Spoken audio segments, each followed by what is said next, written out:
Our guys came out today, and there was a lot of good football that was played tonight. And really excited and proud of the step forward that we took in a lot of areas. But one of the things that we talk about all the time is before you learn how to win, you have to stop.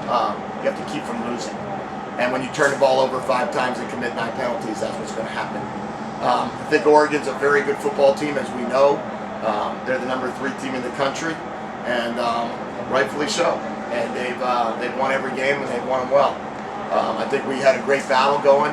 We had some opportunities. You look at some of the plays that were unfortunately not made for us. We had a throwback and a kick return that, was a 65-yard return, and we wind up not being on the details.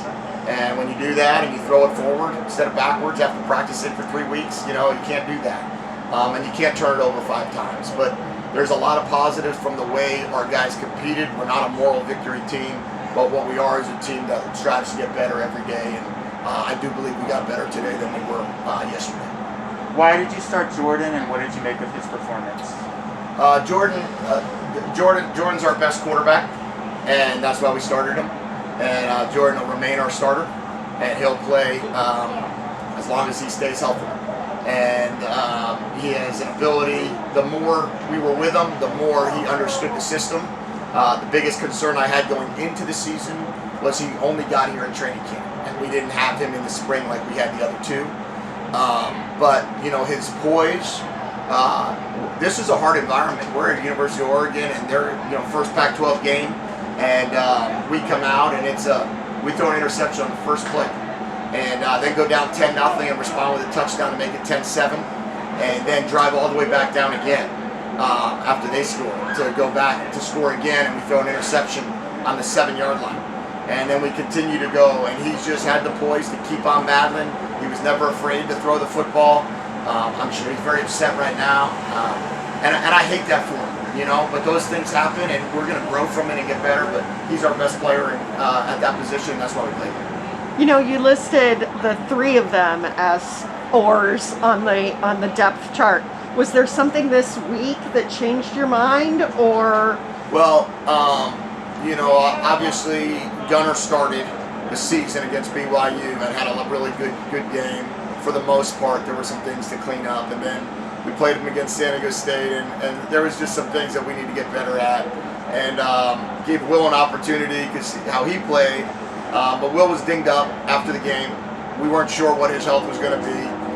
We let Gunner and Jordan compete all week, and Jordan showed that he has the grasp of the offense that we were looking for, and at that time we made the decision after Thursday's practice that we were going to do that, and then went with that, and we feel comfortable with that decision.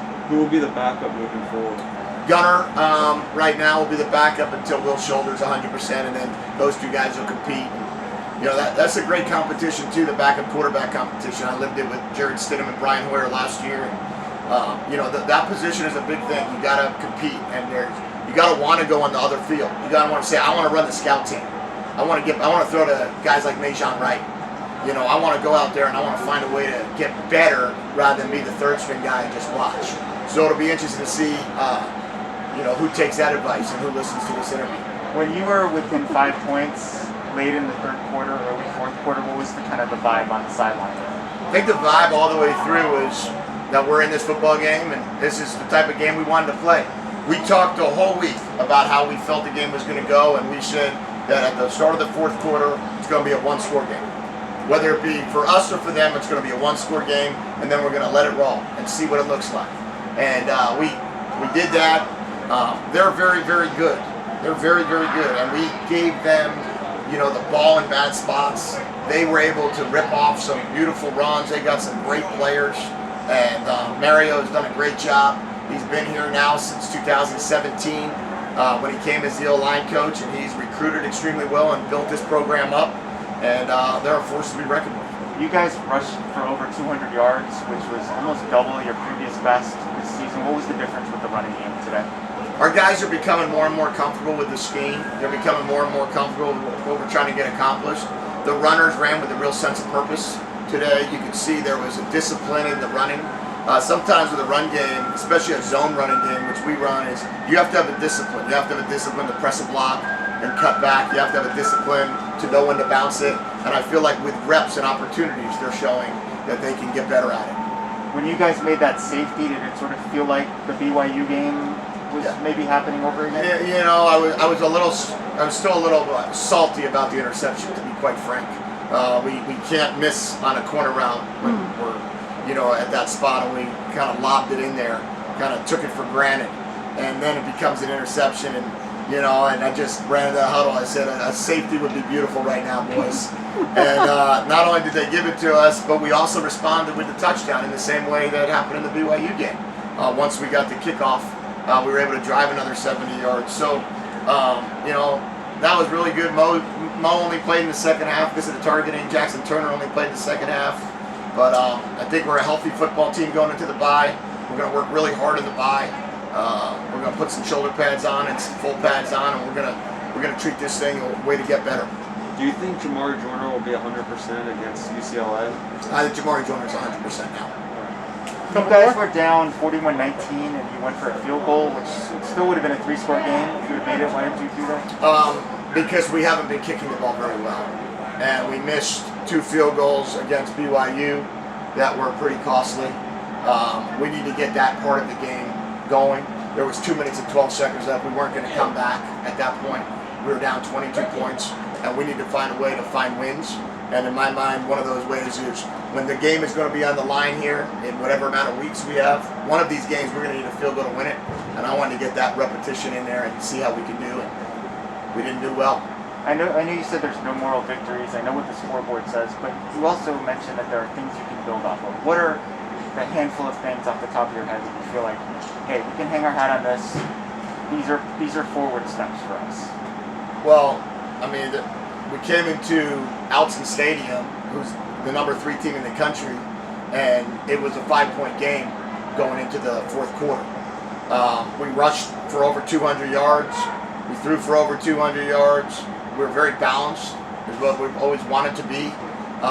Jordan was able to get, I don't know how many plays we ran today, but I feel like we called a lot of plays, and that's a lot of repetitions that he took. I wasn't going to take him out and not let him finish the game. I wanted him to feel it. I wanted him to understand.